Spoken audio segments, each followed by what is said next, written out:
Hello and welcome to WriterGreg on Twitch.tv. I'm glad to have everyone here, and for those who will be joining us later in the future, with the VODs, either here on twitch.tv/WriterGreg or on youtube.com/WriterGreg First Drafts. I'm glad that those of you who are already in the chat, thank you so much for being here. And also thank you to everyone who was able to join me last night for the completely mind-bending and mind-breaking events of my first day as a Twitch affiliate. That was shocking and wonderful in the best ways possible. And I'd like to give a couple of shout outs. Let's see if I can do this. There we go.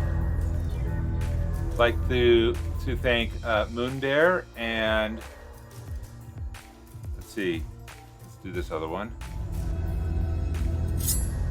And Sudayan. And then also Kajita98 for following me while I've been offline since last night. I just wanted to get those in there and show my appreciation for you for following me. And I do hope that, okay, maybe I played that twice. I don't know. And welcome to Hammer Knife and all of those who are joining in for the raid. Thank you so much. Yeah, thanks everybody for coming on in the raid. We're just getting started here. And yeah, Munkosi, Danny, Shivan, Dinosaur Bob, Sable, Danny, Shy Red Fox, welcome to the beginning and my beautiful library that isn't back there. If we all could have a library like that, how wonderful that would be. I had to find a backdrop close enough to Belle's library from Beauty and the Beast without getting in copyright problems. Oh, Dinosaur Bob, thank you for the cheer and the bits. I truly appreciate that. What a great way to start off. And Gambate, Aaron Ree, and Forno Raisin, Desi Cat, Galadan. Thank you, everybody, for being here tonight. Thank you so much also for Hammer Knife for the raid that was on the stream right before us. And my dream is to have the library I can dance around with the rolling ladder like Belle. Yes. You know that you're my kin if you would rather have the library than the prince. Yes. All right. Glad to have everyone here. We got some fun time ahead of us. I have recovered, I hope, from the wonderful events of last night and the mind-blowing experience that was to have everyone. And let me switch over to the main screen here. I hope I look less broken because I've been spending most of my day doing chores with the kids. And Songbird, welcome and thank you so much for the raid. Glad that you're all can happen. This is my first double raid. This is wonderful. And Gambate, and thank you Robert Reaper for joining me, joining the growing band of followers here on WriterGreg. I really appreciate it. None of this would have been possible were it not for the Anvilite Streamer Corps, a wonderful collaboration of streamers of many backgrounds, many skill levels, many talents who are able to be here and to build and support each other and building worlds, building. Darn it, Songbird, I'm forgetting. We need to get that up there, Sable, or whomever edits this. Amy, Harry, Garrett, or Industrial. AJ, welcome. Yeah, building worlds, building community, building people. I think that's it. I wrote it down. We need the motto, Shy Red Fox. It's that phrase that E Songbird has: building worlds, building community, and building people. Where's the motto? I must have missed it. The motto is there. Okay, if it's there, great. I guess I'm just not seeing it. So again, scroll back up.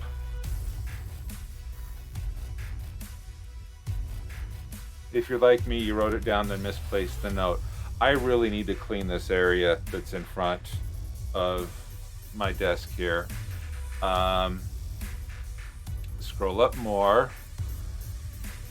Membership is open. Ah, there it is, right under writing team. I'm blind. Okay, building worlds, building community, building up people. Wonderful. And the nice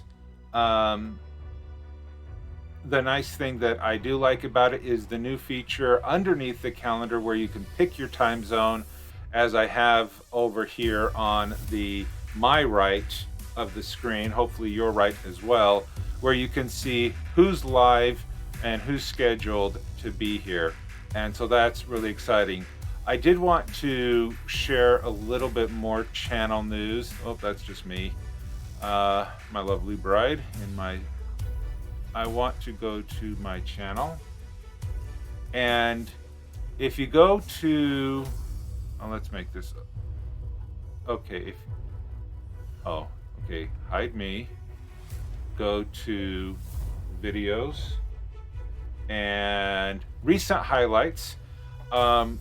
This morning I figured out how to do the highlights on Twitch, and if you were interested in seeing me sing Good King Wenceslas for about 56 seconds, there's that clip there. And if you want to see my mind get absolutely destroyed for 13 minutes and 28 seconds, that's there as well. I just wanted to play with the highlight feature, and those are some of the best highlights from the summer so far. So those are available at twitch.tv/WriterGreg. So yeah, this is a whole new ball of wax trying to figure all of this stuff out. It's a lot of fun and a whole new skill set. All right, so let's close that down. Let's open this up. Yeah, it was actually pretty fun because when I'm not doing, I spent a lot of day uploading videos to YouTube, and let's see. Yeah, there we go. WriterGreg.com. No, YouTube. I have this WriterGreg first drafts where I put all of my live streams after I'm allowed to post them per the instructions, per the agreement of the Twitch affiliates, which is 24 hours after the end of the stream. But then I also have, switch accounts, my regular, not my your channel. Do we know if? Do I know if what? This is my main YouTube channel, which has very little on it, which I have a demonstration of scribophile.com.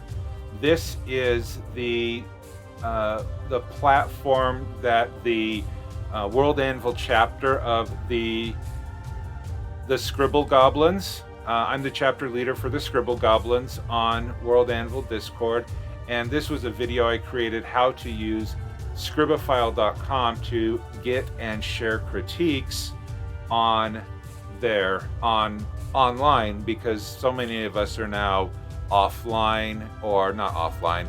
We're now unable to meet with in-person writing groups, so this is a great thing that have there. And then of course my announcement trailer with there. You accidentally hit enter. Good idea. Yeah. Yes, yay goblins. We are the Scribble Goblins, and if you, let's see, if I switch to, no, let's not go there. Yeah, that is the Scribble Goblins writing chapter. We're pretty full, but this is, I wanted to give back to the community, especially during the difficult times of the beginning of the year. And I figured that this would be the best way for writers who want to create fictional prose other than articles, but actual fictional prose. They would be able to come here. And to be a member of the Scribble Goblins, you must be a paying member of a WorldAnvil guild tier, because I want to make sure that we are supporting Jana and Dimitri in all of the great things that they do. And so by requiring membership at any tier, journeyman and up, then we would be able to support the Discord server, support WorldAnvil, and you can learn more about that there. And yes, if we look at the Anvilite streamers, it looks like it keeps going. Oh, I'm not planning on slowing down, Shy Red Fox. I got plans. Yeah, and you know, I'm really excited for at the end of the year where Zog Mad Dog is going to do a 24-hour stream in a row all over the place. And so that's going to be pretty exciting there. So yes, please support the members of the Anvilite Streamer Corps. Make sure that you're following. You can just visit here and let's go to back to the week. And for example, come on, scroll. Okay, so like, okay, we have WD Michael. If you click that, everyone is recommended to put their Twitch channel there. So we have WD Michael before us. We had Hammer Knife. Later tonight, we'll have Chrysalia. And based on your time zone, I've actually figured out what UTC I actually am. You can be able to make sure that you are a part, or you know when things are coming live. And I do plan on keeping this up to date in conjunction with my Twitch stream schedule on twitch.tv. So, with that, how is everybody doing? We're not going anywhere after summer camp either. A lot of us are still doing the things. Yes, very much so. My big plans, awesome, Shy Red Fox. I'm glad you're doing awesome. I'm planning on doing some work in August. I'm going to be trying to stream at least 6 days a week.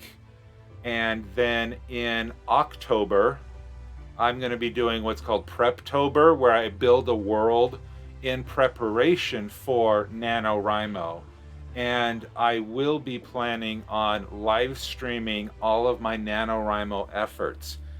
Unlike summer camp, I'm going to be doing more traditional writer prompts. Not writer prompts. I'm going to be doing more traditional writing sprints. So instead of dictating out loud where you can listen to me, I will actually mute my stream, let the music keep going, and then do my dictation directly into, as I've done before. But that way, NaNoWrimo. Yeah, and if anyone, speaking of NaNoWrimo, it should not shock you, but I am WriterGreg at NaNoWrimo.com. So if you would like to get your profile ready, become friends on NaNoWrimo as well as WorldAnvil, please visit, try to find me. You can, my community, and yeah, you can find buddies. You just go into here and type WriterGreg, and I am not the WriterGreg, I am just WriterGreg. You can see the same logo. Yeah, and Galadan, I am going to go through the entire process of an entire book from beginning to the end of NaNoWrimo. So if you want to build a book along with me through Preptober and then write the book in November during NaNoWrimo, that is that would be something that I would be able to help with. I am working on short stories that I write, and if I go to my Sagadorm and under fiction, I have The Maiden's Request. I don't have a cover for it yet, but The Maiden's Request is, oh, Shy Red Fox, thank you for coming by. We'll see you later. Have a great evening, night, or morning, depending on your time zone. For those who want to read a fractured fairy tale that is loosely based on The Princess and the Frog in ancient imperial China, this is the story for you. And if you want to read a story that delves deeply into the cores that I couldn't finish talking about last night, you can visit The Runaway Hope and take a look at that. All right, but that's not why we're here. We are here to get world building. All right, how's everyone doing? I still have 4 prompts left.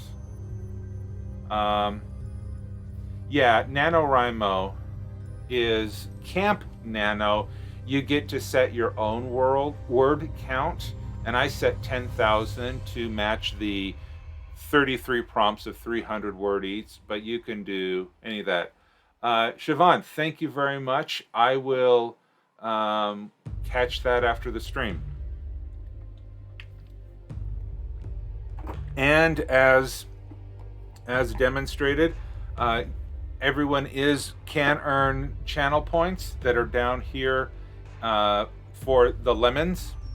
You can earn lemons for being here, and for today. Today's going to be the last one.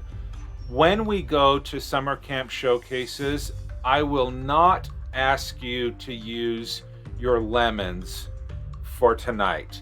That way you can still keep building them up for being here. But starting Monday, we will. I would like to encourage everyone to use the lemons for the summer camp showcase. But as for tonight, when we get to that, there will no. Please don't feel obligated to use your lemons unless you want to. Those people who received the sub gifts that were given out last night, you earn, I think, double the lemons. All right, push through things. So this weekend I've done. Oh wow, Danny, you've added 8 to your existing 6. I'm determined to stop trying to stuff articles full and finally get them into the wild. Yeah, that's what I'm finding. I had one of my prompts. I think the Crown Guard of Vetherzemlia, I think it was like 1,000 words. And that was just me dictating with diarrhea of the mouth. Yeah, it's kind of fun to have this pretty full. But diamond or bust, that's my motto. Hopefully you guys can do as much as you can based on your availability. Any words that you write this month are words more than you had before the challenge. You don't fail a writing challenge like this. You just have more words that you never had before. It is hard to not go over. Tried to do the secret symbol and ended up writing a history of clothes. Were elven shoes involved? All right. So, I hope everyone caught that one. DM Stretch, thank you so much for the host.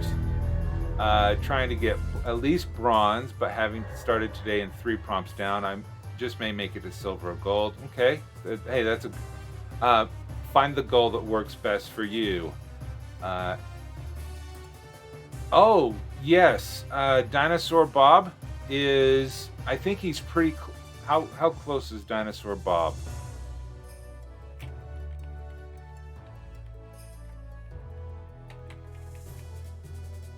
One away. Oh, come on. There's somebody in here who isn't following Dinosaur Bob. There's the link in the chat for those who would like to go and push Dinosaur Bob over the limit. And also, please, please, please, please, please go to the Anvilite Streamer Core. If there's anyone that you haven't followed yet in here, please go and give them a follow so we can help as many of the Anvilite Streamer Core to make it to affiliate. At least they're not waiting for the 50 member part. Okay? Yes, let's get out and push for the win. We can't force you to stream or any of that, but there, you should go now. Okay, let me go refresh. 53. To those 4 of you that went over, thank you so much. Congratulations, RPG Dinosaur Bob. You have just reached your 53 followers. Hopefully, you will be able to get the other things, such as the 3 average, the 8 hours in 7 days or something like that. Yep, Danny, all the congratulations for Dinosaur Bob. Is there anyone who wants to become an affiliate who hasn't? Yes, tomorrow, 10 a.m. Eastern Daylight Time, and yeah, that's 2 p.m. Greenwich Mean Time. But yeah, everything else is done. Dinosaur Bob, congratulations. Got 6. Okay, DM Stretch. Let's share the love. DM Stretch. Okay, all right, people. DM Stretch. He needs 6. They need 6 more people. Is there an event in September? Because that's when I plan to start streaming. I don't know, but we can fake one. If 5. Are we going to have a... Therefore, is this going to be a live countdown? 3, 2, 1. All right, come on. We got DM Stretch here. Yep. Oh, yep. He's hosting me, so I got this. All right, here we go. We got the infinity going down here. So please take the opportunity to follow those who also want to achieve the affiliate status. I will warn you, though, I had less paperwork for some jobs that I was hired for than the paperwork to fill out for the affiliate. An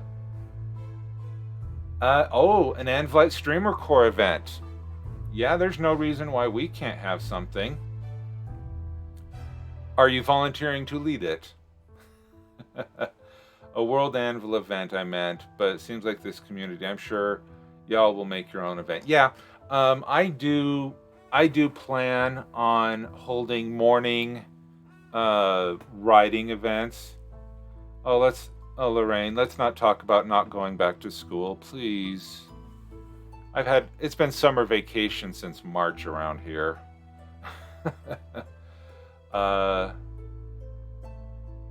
Robert Reaper, there has been some problems with the dual two-factor authentication service used by Twitch and many other platforms across the internet.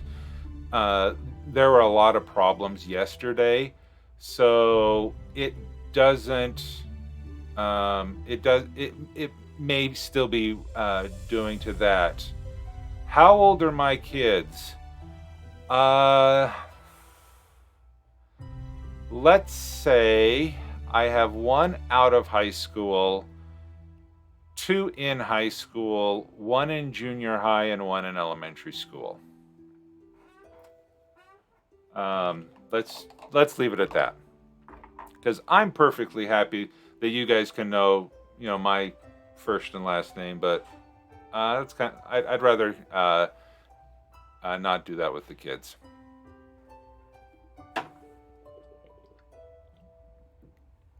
Well, Dinosaur Bob, hey, have a great night. Another play test group to run tonight. Good job and good luck with that. And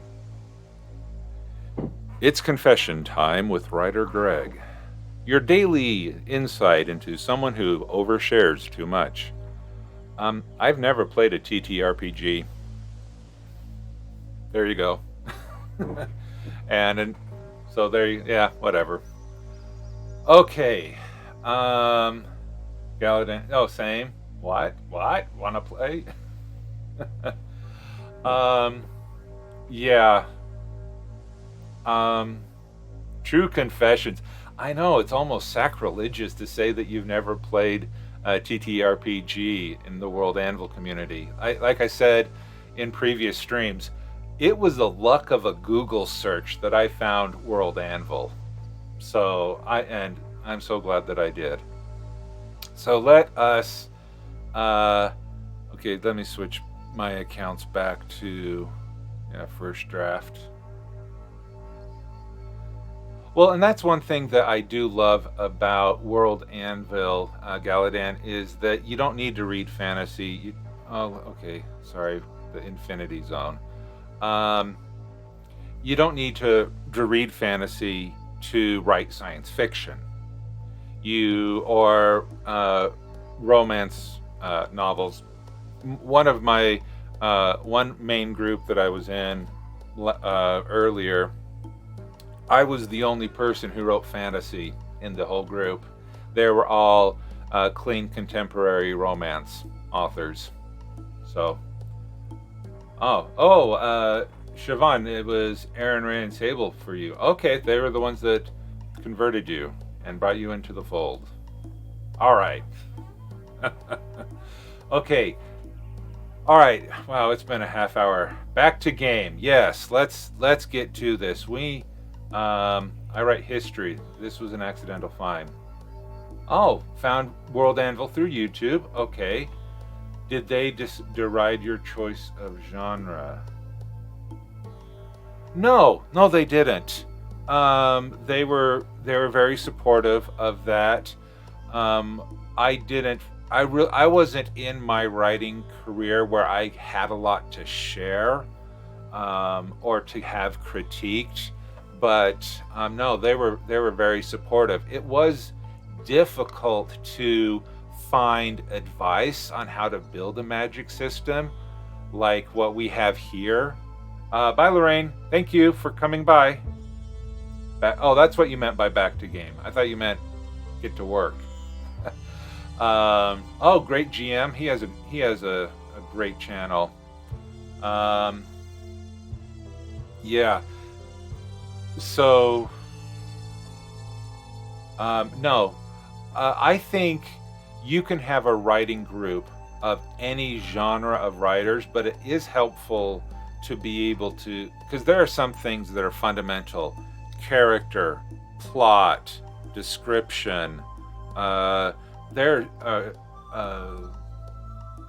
a lot of that stuff, and so there are things that you can learn from any writer of any genre, but it does get into some of the stuff that how do I make a good magic system that contemporary authors don't really get into, so that's not their bailiwick.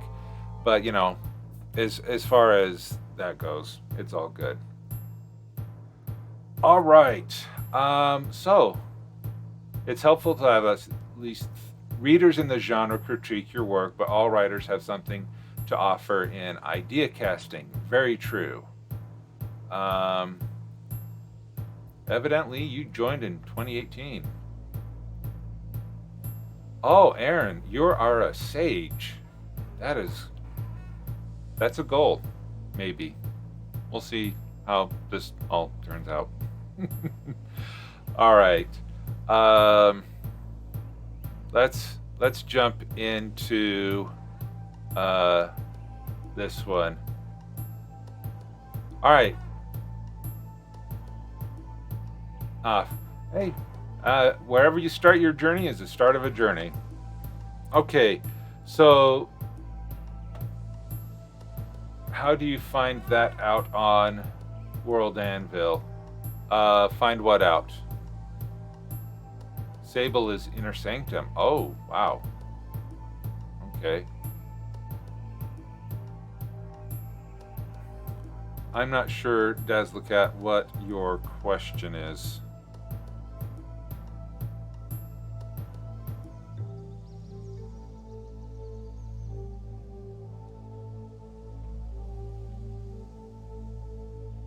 Click, oh yeah, click on your profile pic.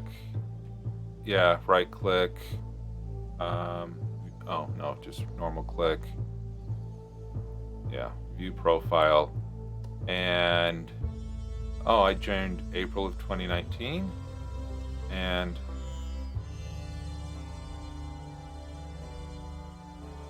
oh yeah, I'm a Grandmaster. I appear to be a Master Worldsmith, which seems generous. Then grow into that role. grow into the role. All right, so this is a draft. Let's go to navigation. Let's put this under my public category of summer camp. This is a myth, which is an old wives' tale or a conspiracy. And I had some different ideas for this, and I wasn't sure which one I was gonna go for, but I think I'm going to get into what to expect when you're expecting a fairy.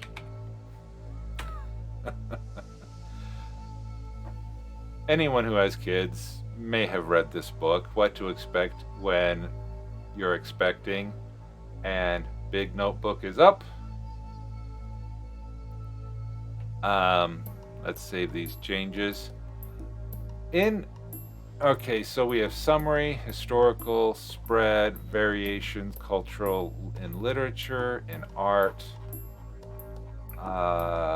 relations, telling, no, related people, no, ethnicities, no, species, yeah, we'll say the fairy. Related, no. Well, we'll put it in human as well, because really, it's about having babies. We're talking about making babies tonight. And please remember, this is a family-friendly Twitch stream. So please, no blue anvil tonight, please.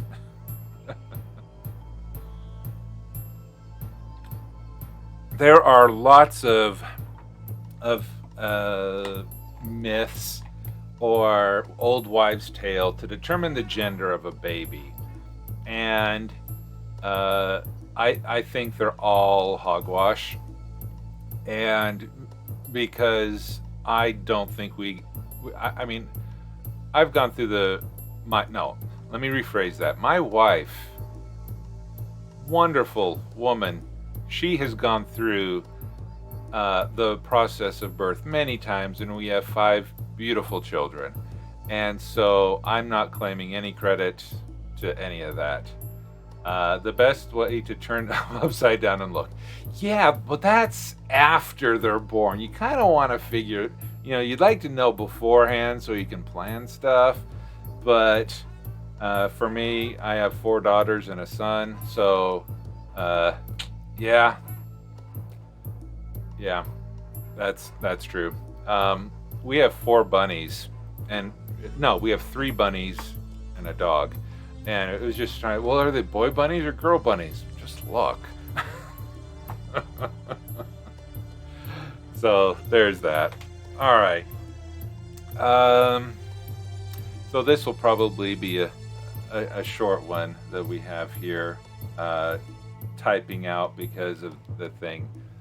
Historical spread, variation, cultural receptions. All right. So I'm gonna, let's just blather on for. Do I have? Does this have a word count? It doesn't. That's all right. Okay. So let's get ready. It is anyone who wants to get going on working on their own articles and to be able to edit theirs or make progress. I'll start dictating on mine, and hopefully you'll be able to make progress on yours own, or enjoy the conversation, or enjoy watching my world building. How much hair the baby will have. My brother was born a hippie. That's true. I mean, yeah. Our babies were small, but big. I mean, they were clean hair, but very big. Let's just say our smallest child was 8 pounds 8 ounces. Our biggest child was 11 pounds 4 ounces. And I don't know the conversion of that into kilograms, but they were very healthy babies, and no cesarean sections. And yes, those of you who understand the United States average for babies, the average is like 7.5 pounds. Yeah, and she delivered an 11-pounder. The doctor was so surprised. He says, "You didn't deliver a lemon, you delivered a grapefruit." So, yeah. Man, you guys are going to know me too well. Yeah, she did really well with that. Okay. Let's talk about making babies. No. Man, I got to stop that.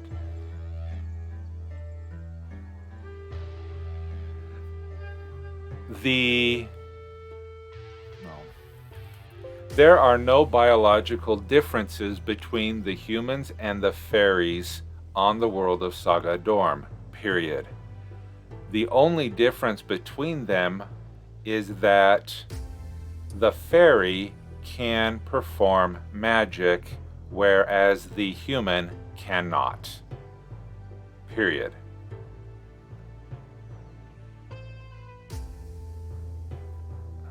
Vola was the first and only fairy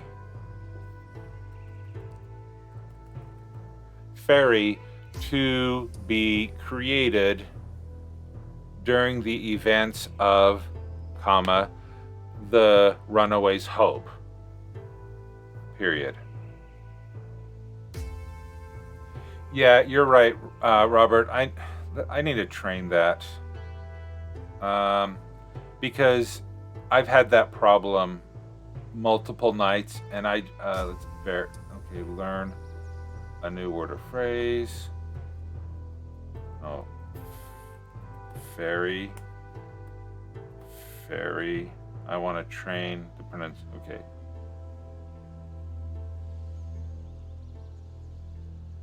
Okay. Fairy. Let's see if that worked.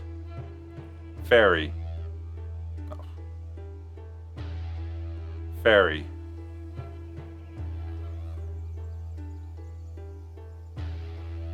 Yeah, I'm using Dragon Naturally Speaking, Professional Individual Edition.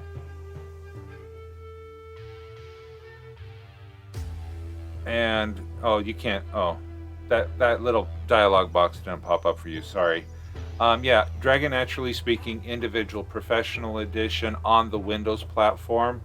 It was recommended to me by other writer friends who are rapid release authors. And for those of you who may or may not know, a rapid release author are those who strive to release 9 books a year on Amazon.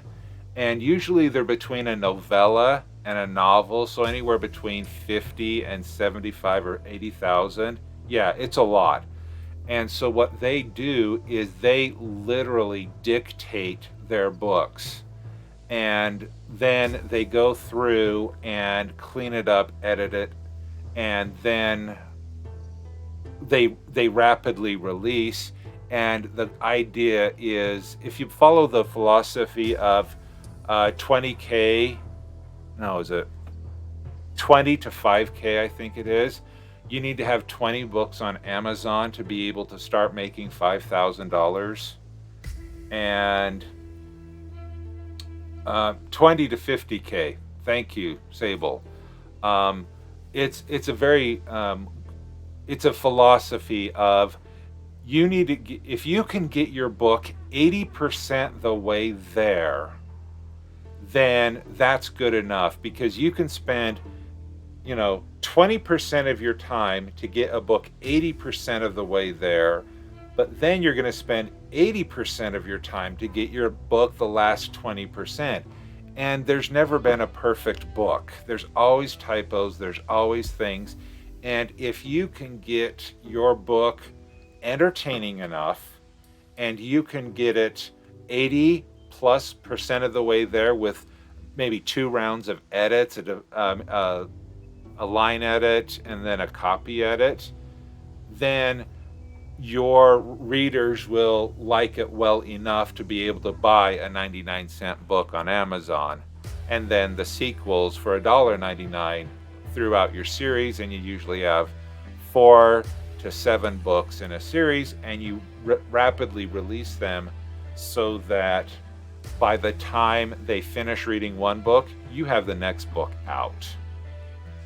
I am not to that point.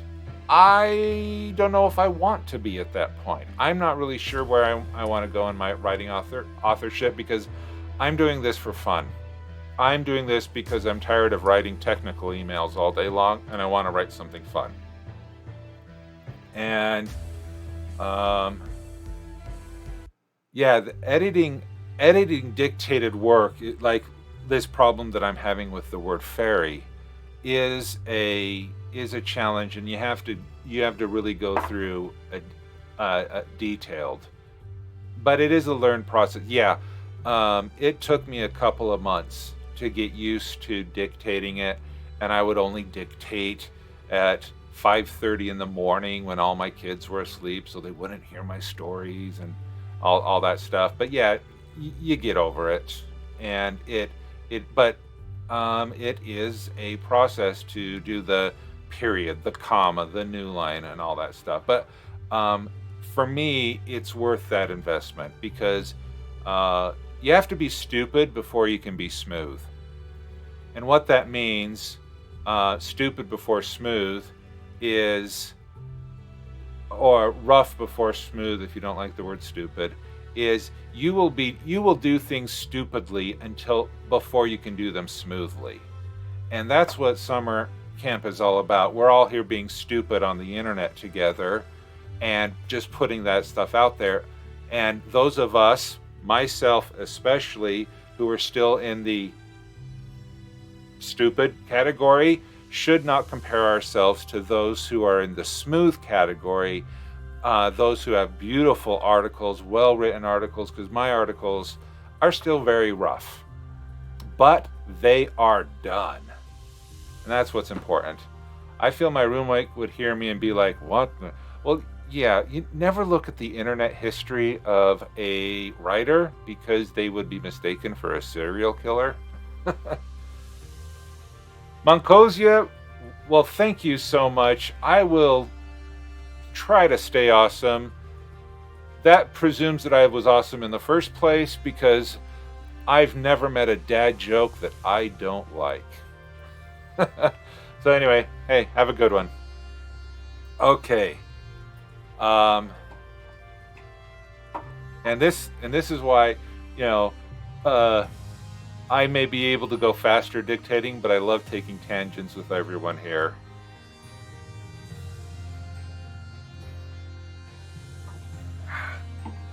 Okay. Back to typing.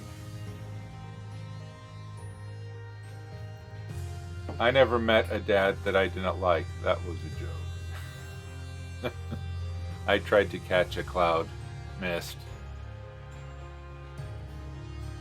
The language of my people. I mean, come on, I got 5 kids. I have to do dad jokes.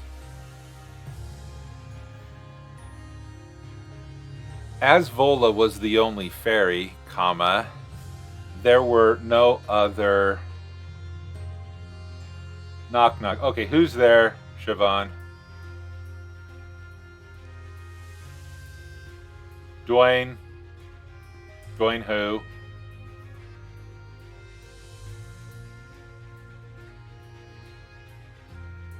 This delayed thing is rough. Dwayne who? Dwayne the bathtub. I'm drowning. Oh. Okay, I may start charging lemons to read knock knock jokes. Siobhan, thank you very much.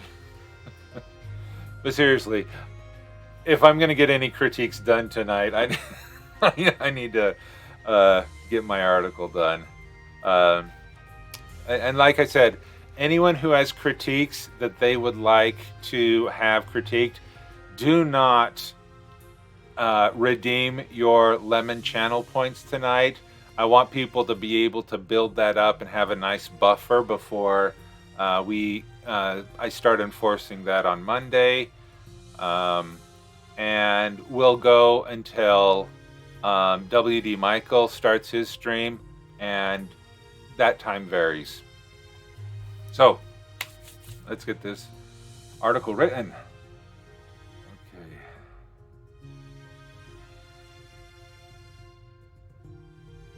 Fairies to be able to have children with. Period. Okay, Robert Reaper, let me copy that. When we get closer to that, Robert, if you still want to make changes while I'm making changes, feel free. Just tell me to refresh. Then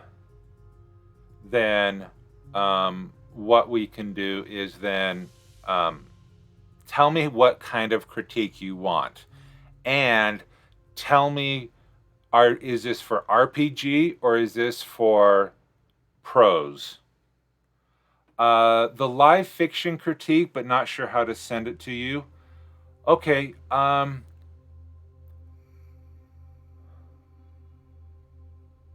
Prose, Prose, as in narrative fiction. I write short stories, novellas. That's prose, as opposed to information about an RPG campaign.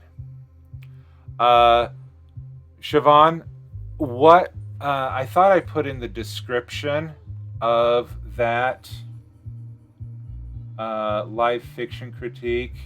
Yeah, live reading and fiction critique of up to 1,500 words in a shared Google Doc. Clean fiction only. No, this isn't. Well, you pick any 1,500 words from your novel, and I would read that. It doesn't have to be the first 1,500, but it'd just be 1,500 words of your choice. However, I do stipulate this is a family-friendly channel. It would be, it would need to be clean, no sex, no nothing that would be not safe for work. I don't want to read it. I don't want to do this stuff. I'm not saying you can't write it, but I'm just saying I don't want to read it. Okay. I'm using the prompts to finally work on the book I wanted to write since 9th grade back in the early 90s. Cool.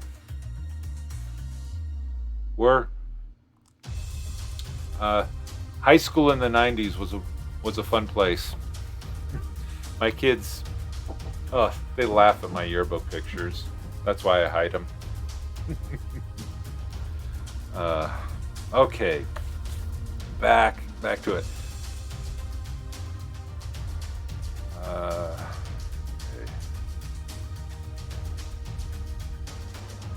I just gave all of my yearbooks to my mom. The last week,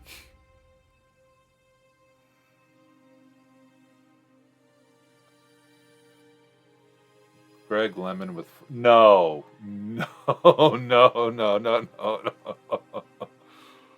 Oh, paste and go. No, there's no picture of me with frosted tips, but I did have quite the hair and glasses that were like this big. I don't even know if I have pictures. No, I don't have pictures. Boy band then? Well, I was in choir all throughout high school, but never in a... Well, actually, I did form a group with four... There were 3 guys and 2 girls, and we did barbershop. I was hair metal.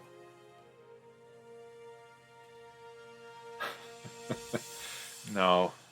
The only hairstyle that I'll be changing into is Mr. Clean.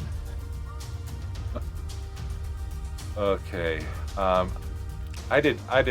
I grew up in a very, well, not a very small town, but let's just say that there were more cows in the county where I grew up than people. And yeah, I'm never gonna get this done, but this is so much fun. Wow, that's a long ponytail. Wow. All right, let me use that. Okay. Vola did eventually marry, and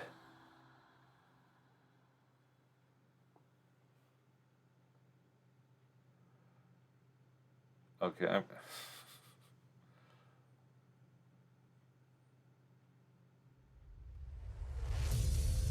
11 inches long. That's impressive. Thanks, AutoMod. Yeah, I have this pretty tightly moderated. Sorry. Okay, come on, focus. You guys have fun. I'm gonna focus. All right. Well, did eventually marry and have children. Period. Due to the strength of the fairy blood within her, all of her children were able to do magic. Period. As the generations passed on and intermarriage between humans and fairy were the only way to cause the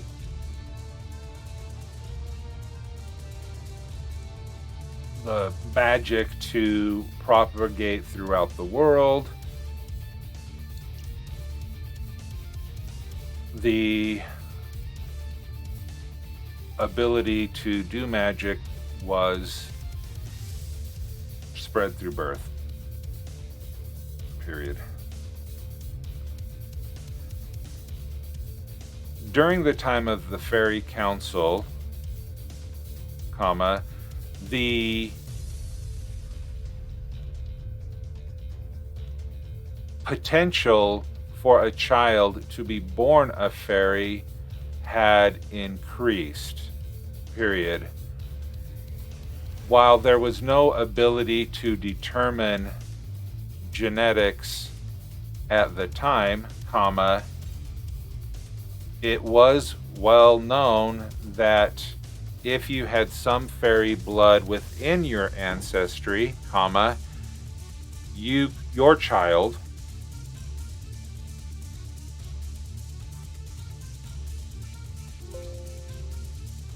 could have the abilities of magic. Period.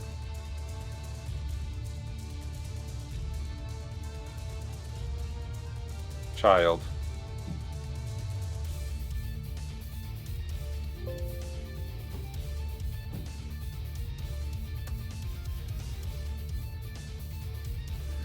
Those who were within the fairy culture did keep tight genealogical records and would trace to see the likelihood of their children to have fairies. Period. Strict laws had to be enforced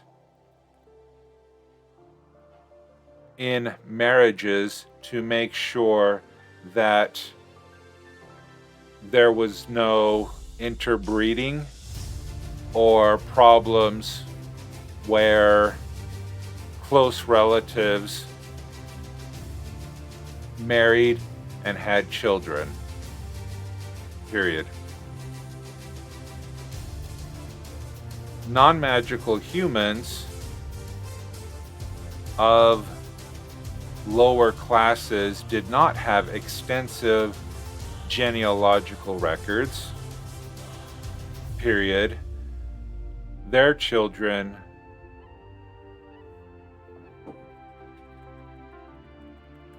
there could be a great grandparent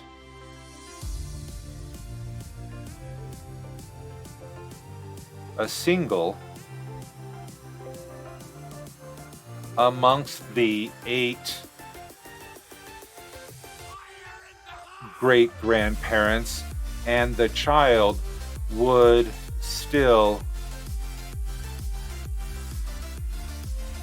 could still be born with magical powers. Period. There were many wives' tales told about how to tell if your child would be born with magical fairies. Period. Powers. Period. It was considered a powerfully good omen to have a fairy born within your family.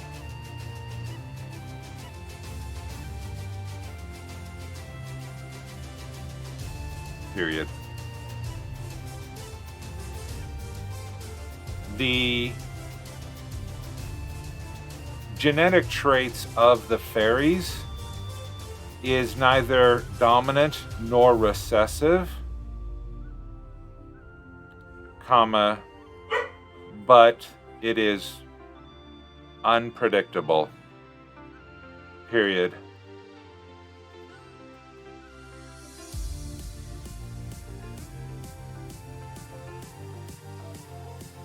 Many of the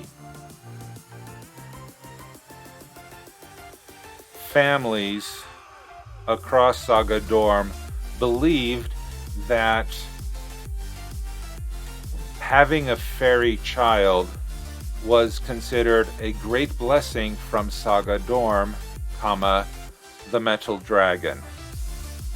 Period.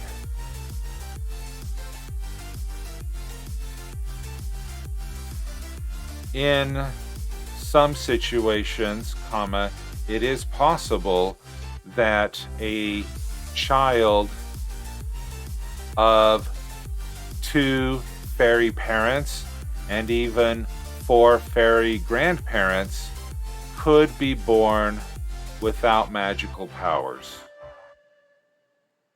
Period.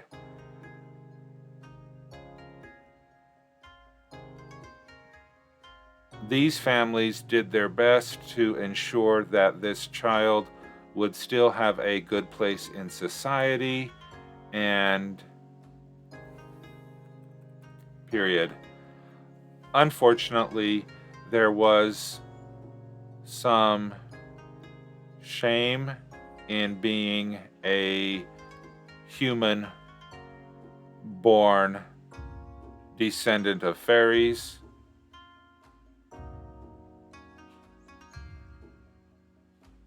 But society did its best to not propagate that belief.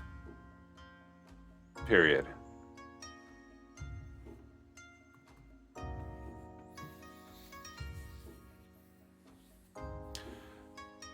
To determine many of the midwives around, yes, as long as there are humans, there will be snobs.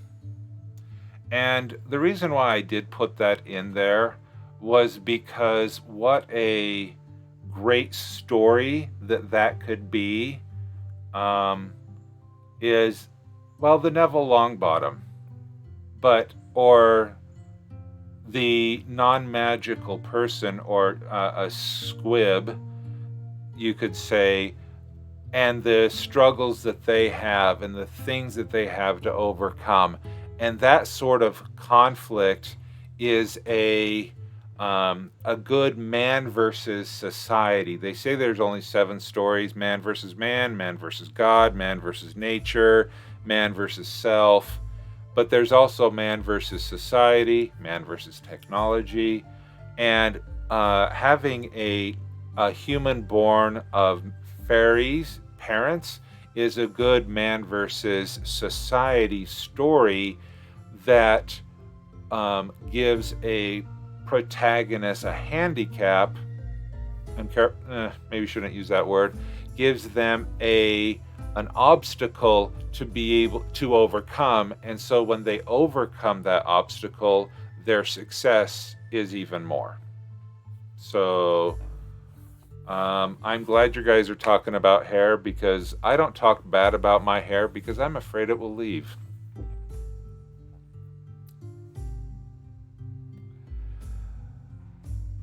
Sagadorm, try to predict whether the child will be fairy born.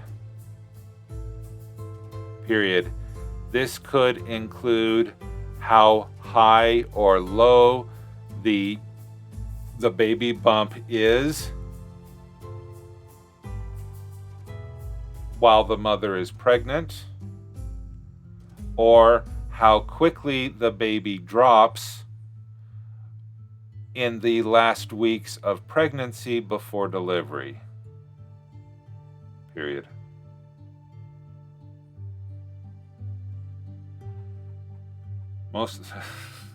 My hubby's the same way. Shh, don't speak of the hair. Most of mine is left on top already. Mine is going the same way as yours. Yeah, just at a slower pace. And that's the bad part about these lights that I have 2 bright panel lights on here. Let me turn them off. Okay, so this is what my room looks like without the lights on. And see, I still have a bald spot. Never mind.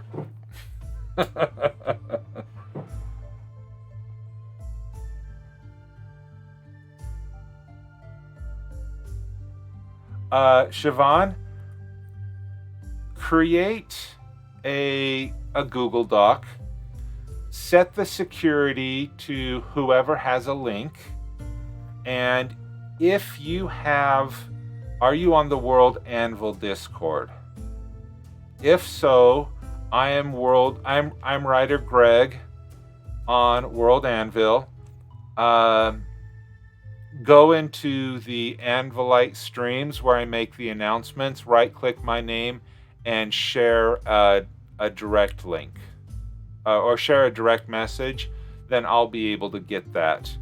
I do have these 2 articles here, and I would like to give Summer Camp a preference, but definitely if you have something different, we'll definitely do that. Evan, welcome. Thanks for coming.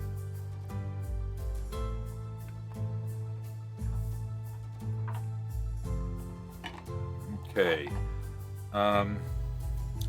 Okay. Those of you out there who are of the mothering habit, are there any other wives' tales regarding babies? And I had no idea you did streams. Me?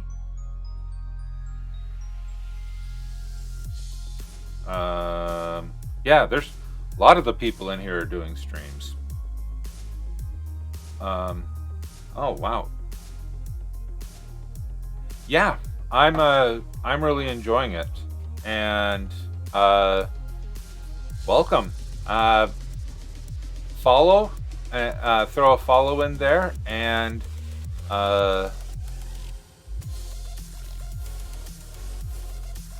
ooh. Dazzle Cat, I like that. Yeah, give me a follow, and you'll receive notifications when I go live during summer camp. Already did, so I wouldn't miss. Awesome. Okay, Dazzle Cat, I like that one, but I'm gonna change it because we're not gonna do that. Morning sickness versus no morning sickness. Okay, all right, we can use that. I'll start talking about those. But anyone else who has more ideas on things, let me know. Okay. I got some ideas with that. There are 4 types of magic that are in Sagadorm, based on the 4 elements of the dragons that are worshipped, period. While a fairy can do any type of magic, they are most powerful in one specific type of magic, a la fire, earth, water, and air, period. And I am trying really hard not to do Avatar Last Airbender stuff. I really love it. Old wives' tales, but my characters lay eggs. Well, if your characters lay eggs, they could try to interpret the pattern on the eggs to be able to determine something. If you have this specific craving means X. I know, Robert. It does, but it's hard to talk about that especially where Avatar's back on Netflix, and just look at the 5th element. Very true, very true. And metal is my 5th element. Oh, glad you like that idea. If you are doing the summer challenge, you can talk about this in your prompt for Old Wives' Tales. Okay, but back to this. This music is okay. Mothers who experience extensive heartburn believe that they will have a fire fairy child. Period. Mothers who have a lot of morning sickness, equate this to seasickness, and thus believe that they will have a water fairy child. Period.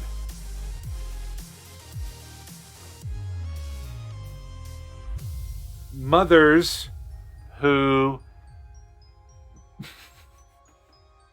pass a lot of gas believe that they will have an air fairy child.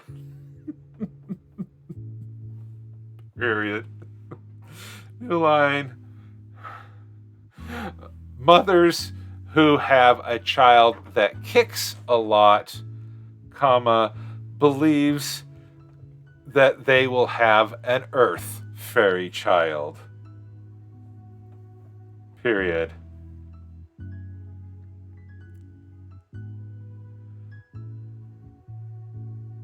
Okay, that... Okay. Yes, Dazzlecat, I know. it hasn't been that long. Well, no, it has been quite a long time since we've had a baby around here. But yeah. Yeah. All right. Also, I forgot about something. Fairies in their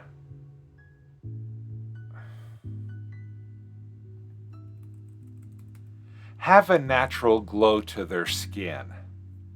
Period.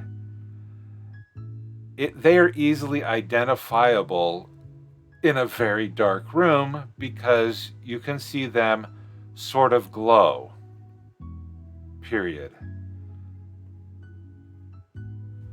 The mothers would try to find very dark locations near the end of their pregnancy and have people look into their stomach to see if they see any light. Period. Exactly, lumosity. And one of my fairies that I have in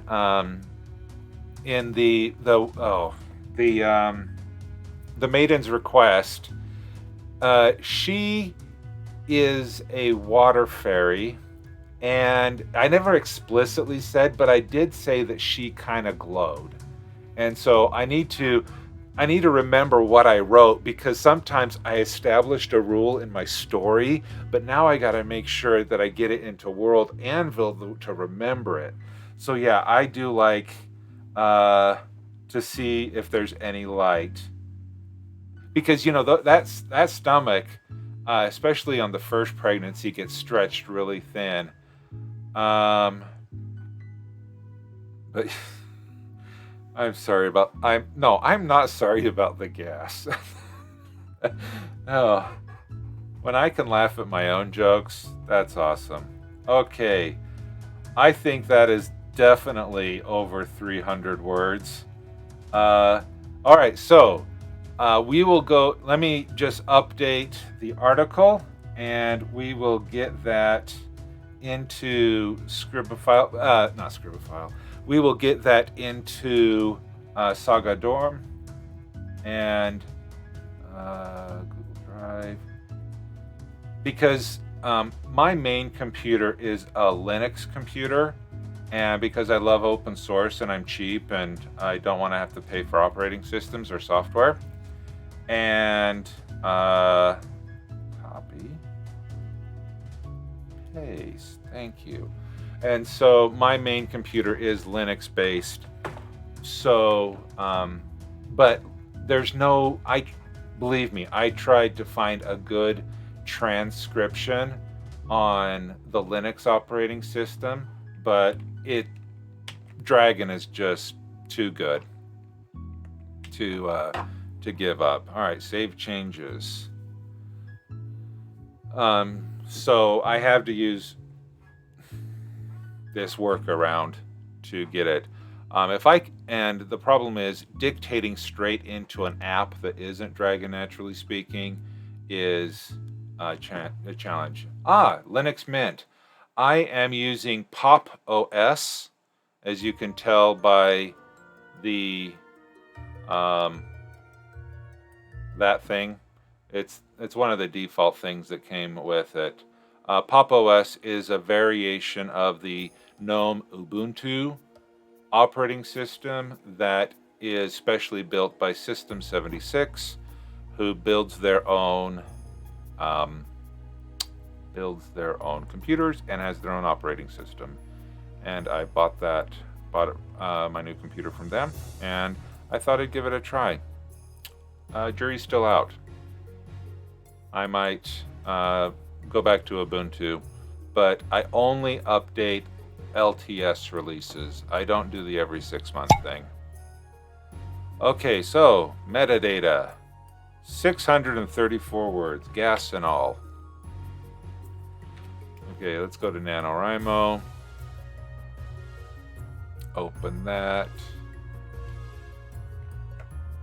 Update progress.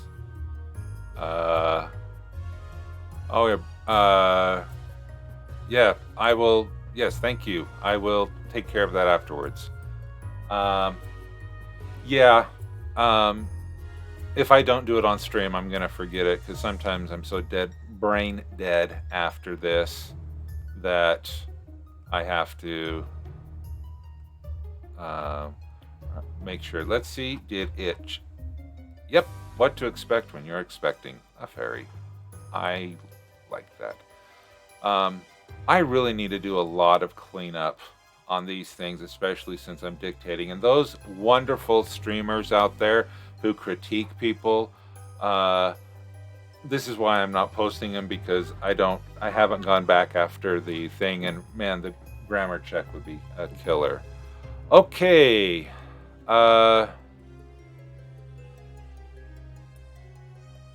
Robert Reaper, you still here?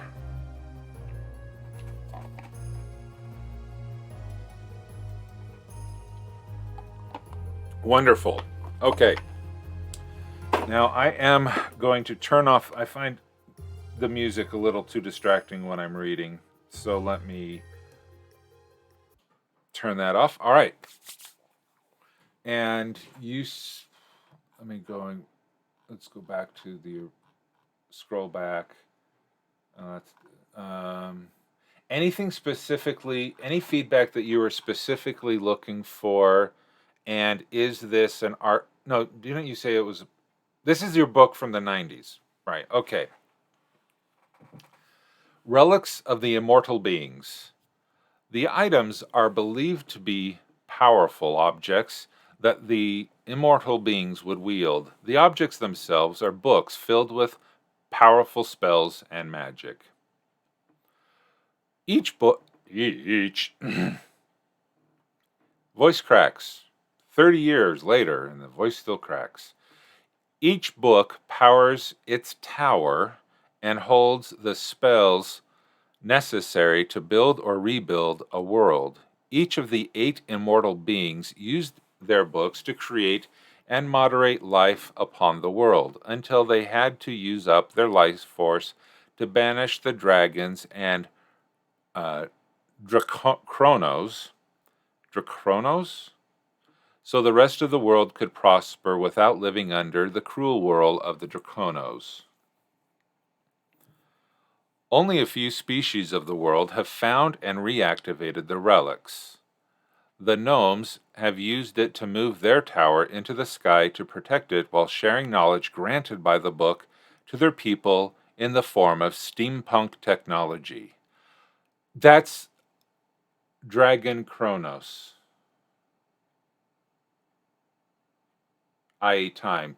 So they're dragons who can manipulate time? What's the difference between a dragon and a Draconos? Half dragons. Okay. So kind of a more humanoid dragonborn type character. Oh, let me turn off the, you're not seeing the whole thing. Turn that off. Yep, okay.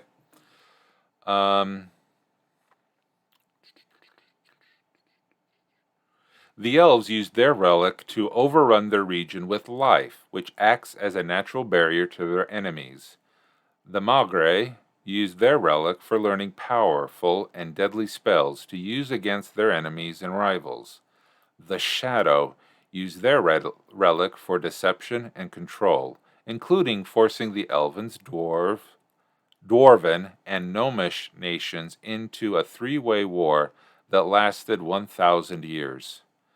The Dracronos used their relic to sustain their powerful existence, while attempting to reach out to the world below them and alter events to their belief and hopeful release from banishment. Okay, so the Draconos were able to take their book with them into the heavens and time bender. Cool. Into the heavens. When you say banished, are we talking a parallel universe, an alternate plane of existence? Are they in a specific location? Just curious. Tools, godhood. Currently, the human orc and Magre ogre nations, they're banished to the third and most distant moon. Oh, okay, distant moon of the planet. And it's inhabitable? It has an atmosphere? Cool, okay. Currently, the human orc and Magre ogre nations have begun seeking out the Earth Tower and its relic, hoping that it will aid them in the destruction of their enemy. The humans were the first to seek out the location, but spies within the human lands have informed the ogre nation of this activity, in which the Magre have sent forth forces to acquire the location first. Great divine magic created by a divine being, literally aided in crafting the world. Items are believed to be powerful objects. Are books filled with powerful spells and magic. Okay. This is well written, well thought out, and some awesome details.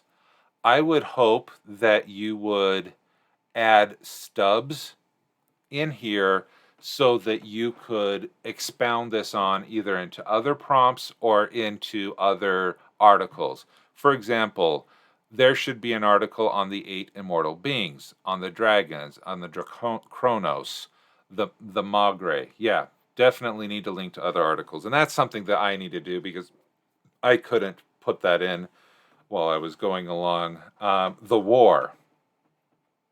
Is the war over?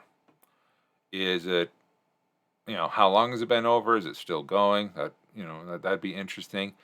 I found, okay, you call it a relic, but they're books. It's not currently over. Okay. You call them a relic, but they're actually a spell book with magic. Who can use the books? Is, like in my world, only fairies can use the core element, the core crystal cores. But humans could hold a crystal core and not do anything. Is there limitation on who can use a book? What is the price or cost made for using that book? Questions on that? Just some questions. I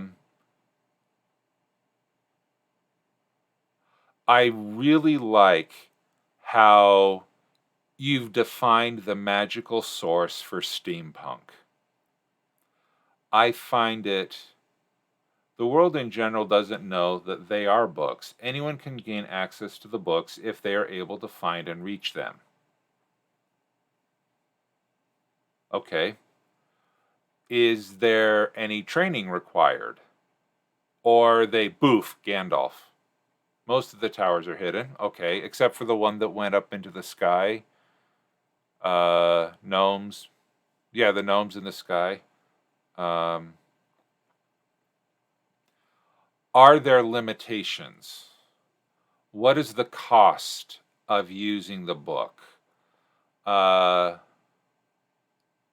the gnomes are aware of their tower. Okay. I am very much of the Brandon Sanderson philosophy of magic systems. And I would highly recommend anyone to Google the Brandon Sanderson rules of magic. And these rules that he has is to make sure that magic serves the plot, as I understand it, to serve the plot of the story. Magic should not, and should, in my opinion, never be used as a deus ex machina or the magic thing that solves all the problems. Magic should be more often than not problems than solutions. Because again, my philosophy, when you tell a story, you want your reader to be able to relate with the main character. I have another article that covers the cost a bit better. Excellent. But for the shadow, the island was plunged into darkness upon activation. The Magre Ogre book killed all life within miles of the activation. Ooh. What's a Magre? Or Magger? Ogre? Mager? An ogre?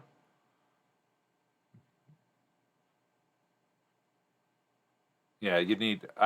It would be mager, because to say magre would need an accent on the e. A magical ogre? Well, basically magic ogre, with yet another article covers them. Excellent. Okay, so we have the difference between magical ogres and regular ogres. Can they use the books differently? If you have an ogre that has the book and a magic a magger has the book, is that can they do the same stuff with it? I think for a counterpoint to Sanderson's magic theories, I would recommend Hello Future Me's videos. I think it's called In Defense of South Magic Systems. I like Hello Future Me. I really like his YouTube channel. Good question. I don't think an ogre has ever touched the book. How cool would a short story in your world be if an ogre accidentally did? Yeah. Hello Future Me. Anyone who likes story analysis, not so much writing, but he does great essays in the analysis of story, especially genre story. So yeah, I really like Hello Future Me. Okay. Yeah. This is I like the article. It has a lot of linkage potential.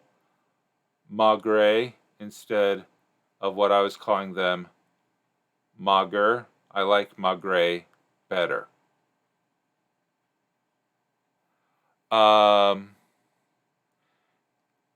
Then you may want to put an accent on the E, or because magre, that puts the emphasis on the right syllable. I can't resist. Sorry. That way people know it's magre as instead of a magger. Yeah, I learned, it took me a while to say emphasis on the syllables wrong, but I just love it. Okay. Yeah. Add links. Those are some of the questions I have, but I think you have a really good thing here. Knowing what the 8 books are for, emphasis. Oh, yeah, sorry, Robert. that one got denied by the moderator, and I'm not going to approve that one.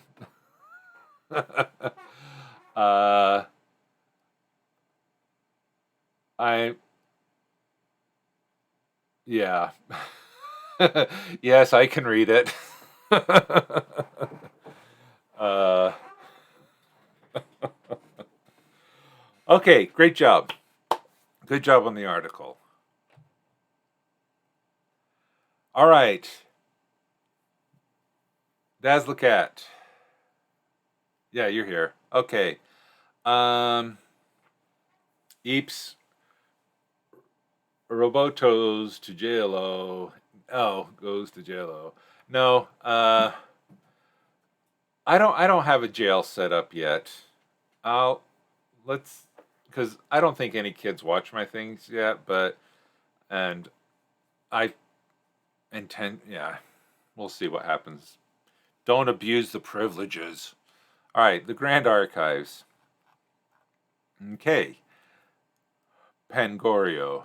The world of Pangorio. I'm a young child of 39. You whippersnapper there.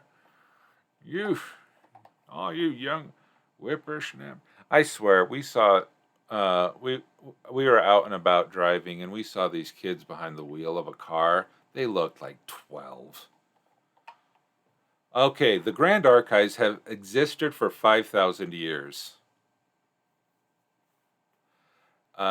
It is considered the greatest library in all the mortal world and thought to contain all mortal knowledge.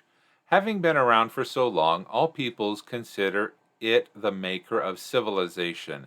Even the elves who feel that their early history is that of primitives. So the elves think that the others are just primitives. There is no place on the world where the Grand Archive stand. Instead, it is believed to exist within the nether, between the gates called the gateway, like a hub of a wheel with many spokes, or the center of a spider web. Those gates are found all over the world and allow people to travel anywhere in the world. Okay, so we're talking like a Flu network or Stargates or waypoints that you can travel to in a fast travel system type thing. And the Grand Archive Planescape. Dazzlecat, yes. Okay. So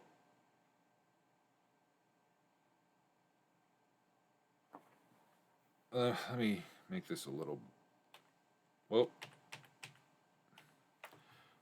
Yeah, that's much better. Okay. So where you're saying that it's. So the Grand Archive is in the middle of these tunnels, and you need to travel through one of these hubs to get to the Grand Archives.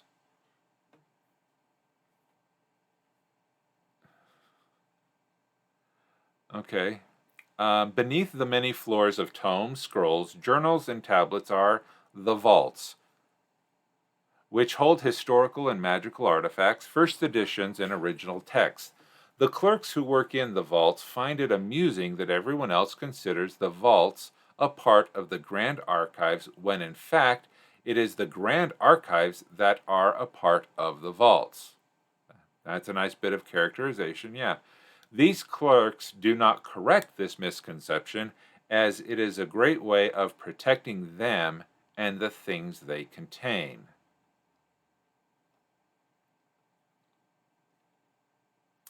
So, can everyone go into the vaults? Or is this like the special collections area of like a university library usually has a special collections?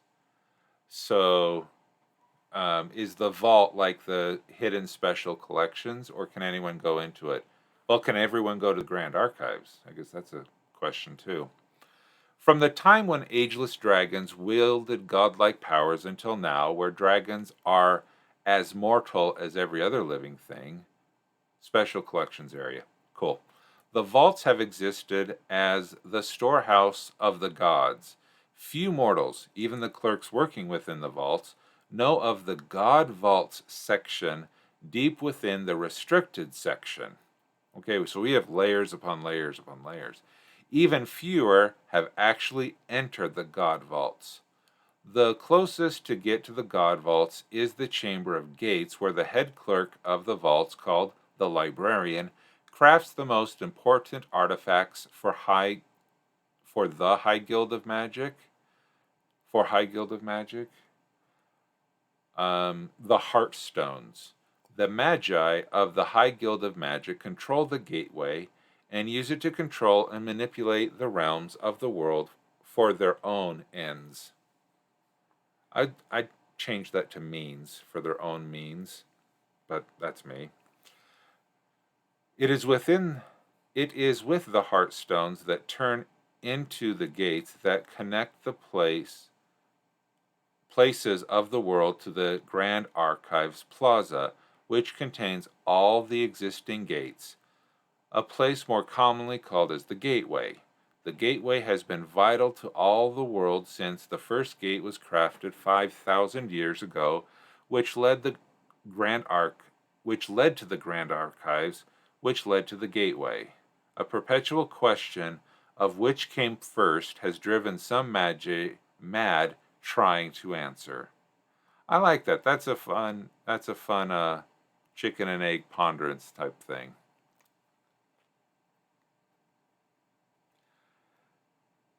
Then there came a terrible day that ended the gateway, the end of instant. It has been 3 years, and the Magi of the High Guild of Magic fervently search to it has been 3 years, and the Magi of the High Guild of Magic fervently searches to once again enter the Grand Archives without success. That's a long sentence. There's multiple subjects in there. I'd probably chop that up a little bit. Without the gateway, the world has fallen into a race for resources, border conflicts, and trade wars. Fewer and fewer of the Magi are finding the time and circumstances to research a means to return to the Grand Archives. Cool. Oh, oops. Chords. Yeah, okay.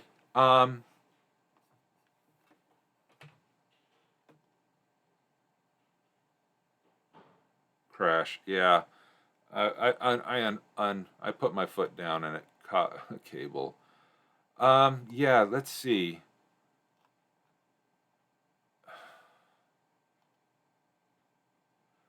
Yeah, this is well done. I'm trying to think of questions that I have about it. Some of the sentences were a little long.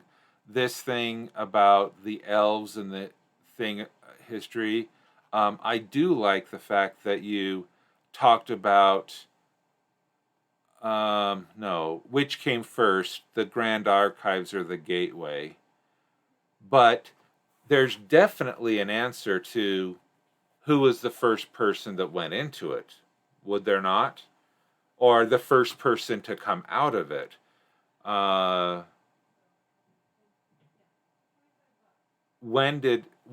was it, this librarian, how is a new librarian chosen? Is the librarian immortal? Is through their own means. And you say the end of instant. I like that. There's an ending to it. And because what an awesome story it would be to have a protagonist who's maybe one of these Magi or not, who actually does find access to get into the Grand Archives. That would be an awesome story. It could either be a person seeking good to be able to do that. It is a recent sort of post-apocalyptic. Okay, so they're more concerned about resources than finding the treasures of the God Vaults. But that sure would tip a boundary. That definitely would. So, yeah. Okay.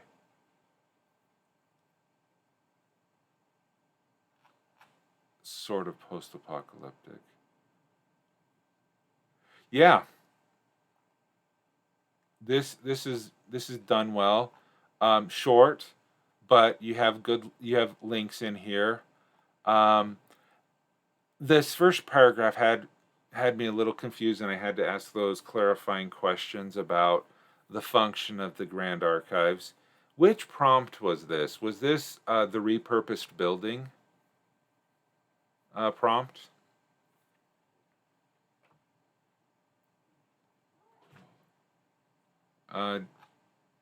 Myth. Oh, myth of item. Okay. Yeah, that's cool.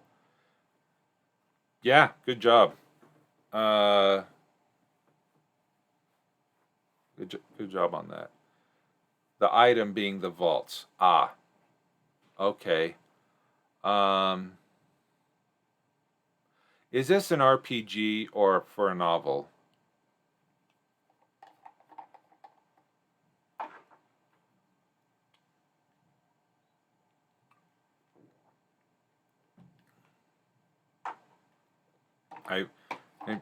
You may have said that earlier when you posted the link. Let me scroll back.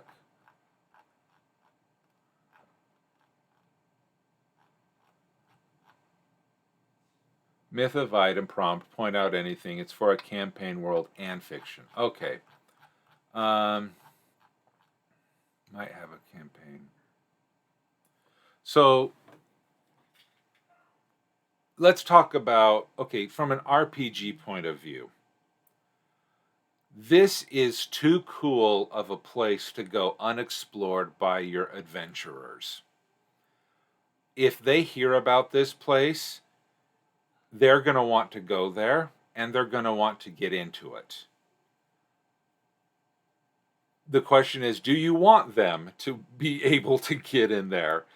And your story is this a central? No, you don't.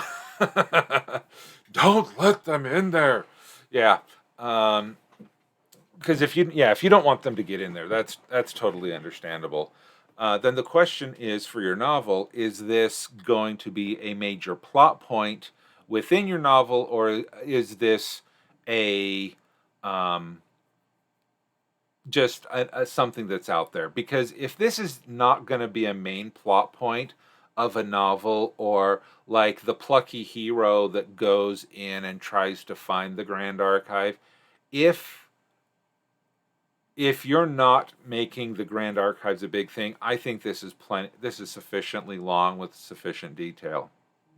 Yeah, I think it's good for that. Okay, great. Let's see. Is WD? Let's take a look, see if WD Michael is up.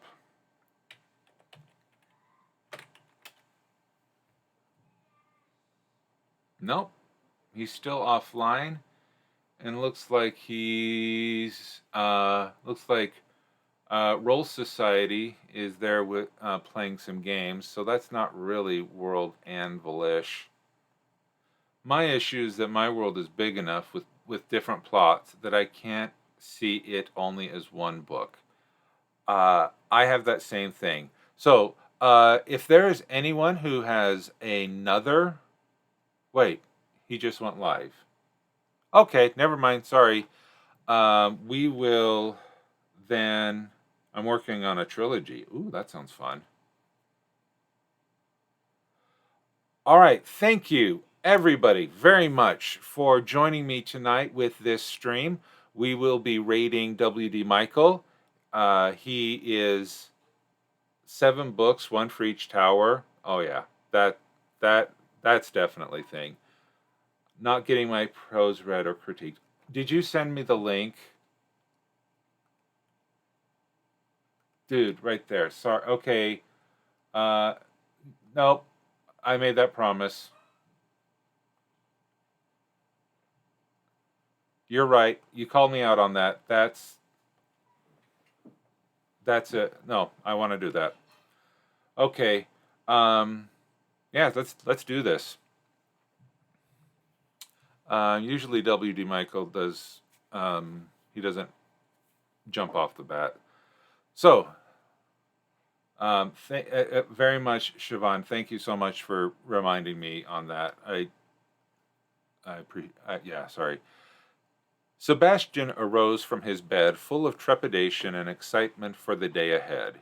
He was worried that no matter what he did, he would be friend-zoned and not have the chance to be with the one who was tugging at his heart. Well, no point worrying about it right now. The only thing he could do was to face the day and see what it offered. He wished he could transform into a human, but right now he didn't have any clothes to wear in that form. Okay, he takes his time getting rolling. Yeah, he does. Okay, already. Oh, sorry.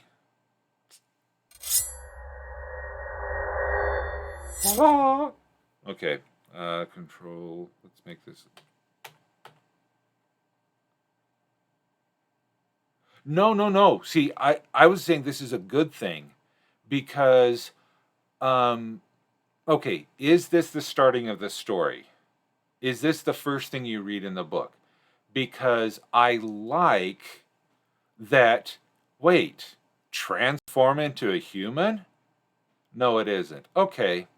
Um, how far in the story are we? Is this early, mid, late in the story?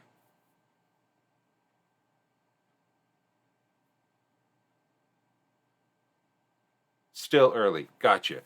Okay, but even as a standalone piece of fiction here, I like that it started off and made me think of a question because he wished he could transform into a human. Oh, it's one of those kind of stories. I like that.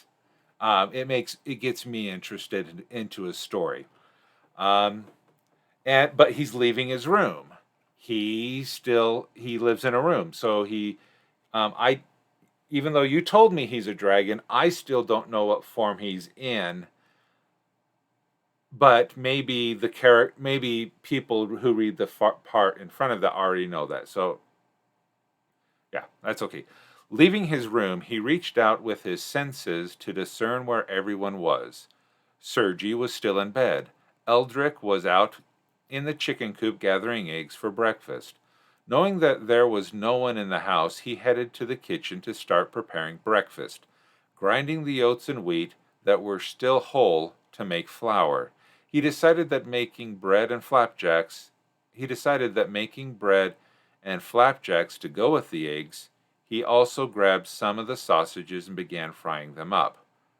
Okay, this is one sentence. Okay, because he knows that it's too long.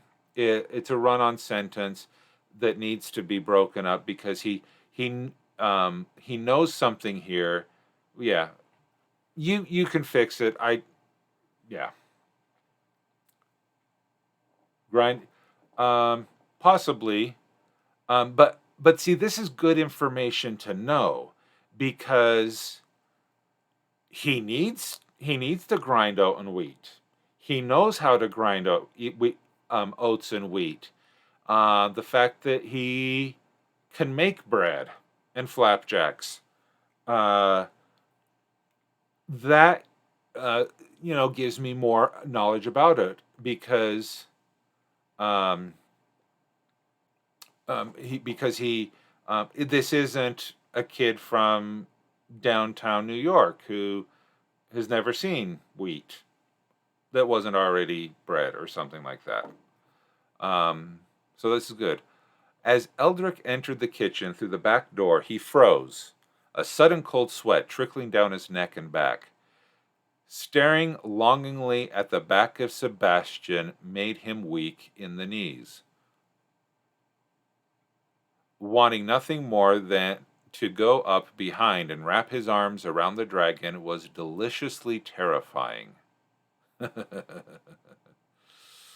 Now this is Klein, right? If he could, he would have dropped the eggs and bolted back out the door.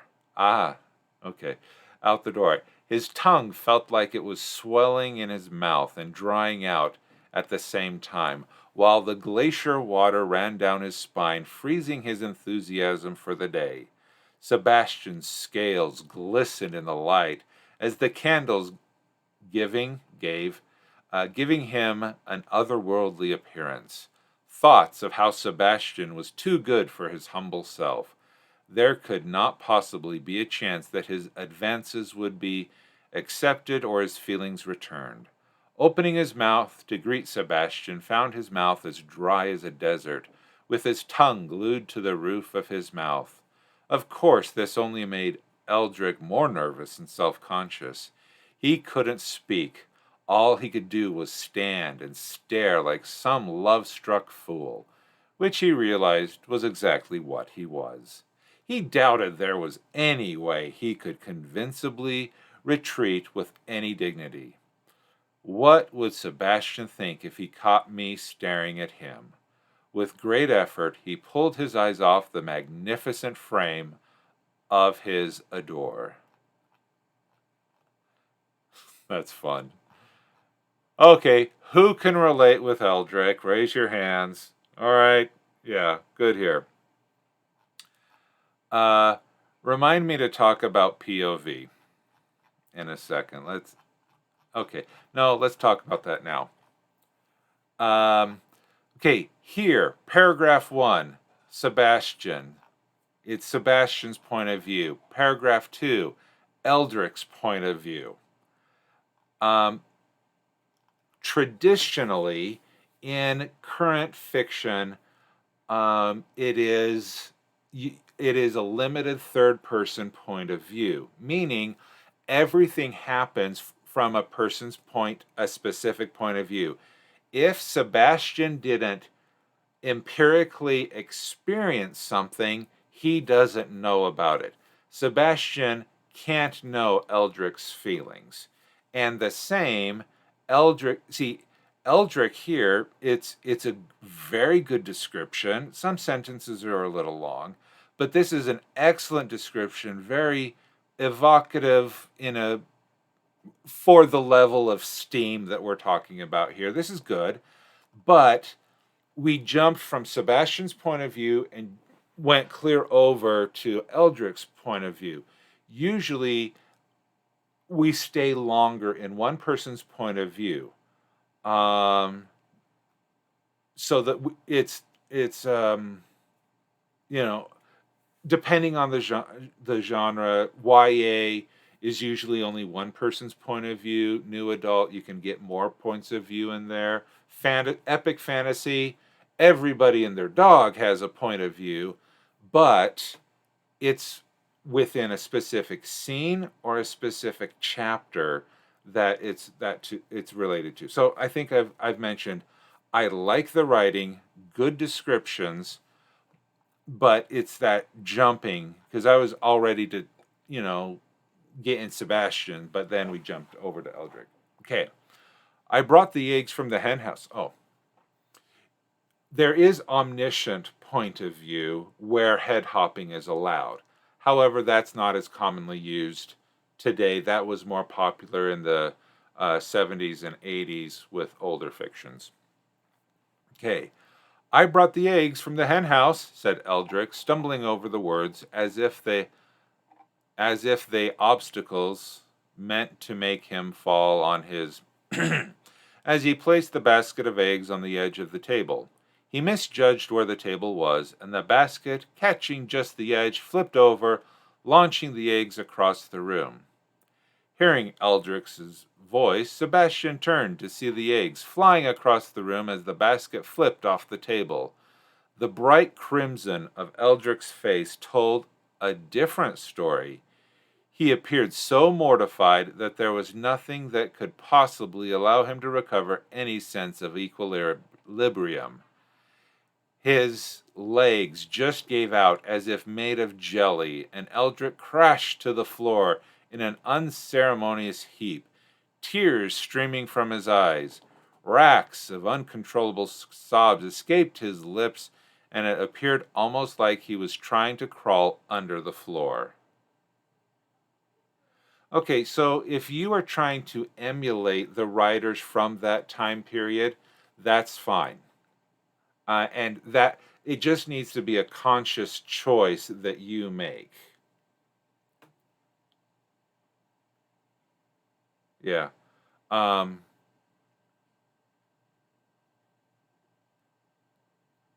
Okay. Yeah, good comments in the chat. Timing wise, if I fall to the floor, personally, I am of the gravital situation. That's a nice way to put it. I'm of the gravital situation where I hit the ground before I know what's going on. The fact that his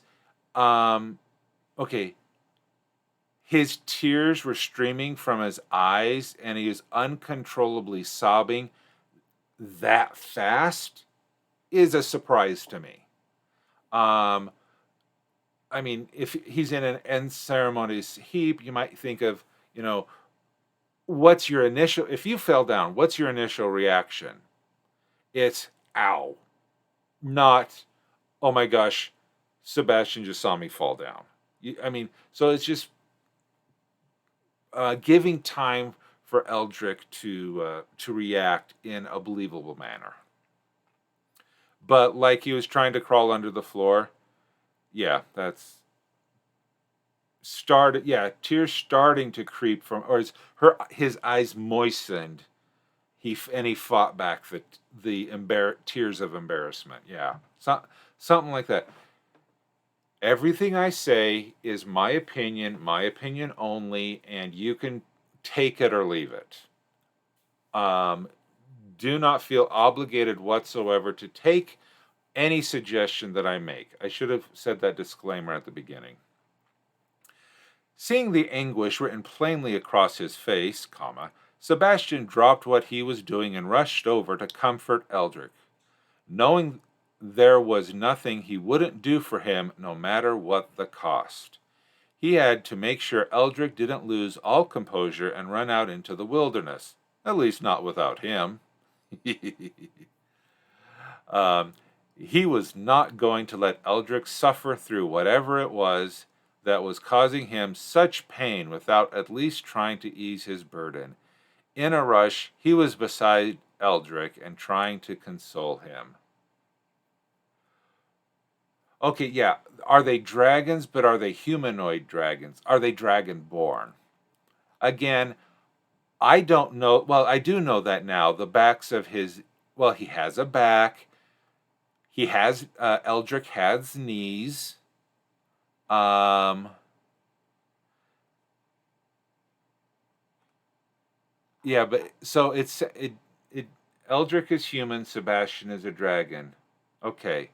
Yeah, Sebastian has scales. I'm thinking of Lady Vast. Is it Lady Vastra from Doctor Who? Just he's a small dragon. Yes to Lady Vastra. It was Peter Capaldi's first season. Doctor Who. Lady. No, not Cassandra. She's the human trampoline. Her. Yeah. Yeah, her. And her... Okay. Not that I'm saying this is what you're doing, but yeah, okay, so this is kind of the vibe I'm getting.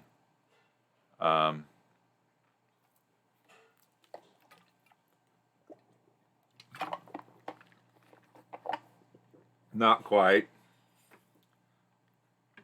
Oh, you've never heard her called the human trampoline? Lady Cassandra? Rose Tyler used a more colorful adjective to describe the trampoline. Yeah. I haven't caught up on recent Who. Moisturize me.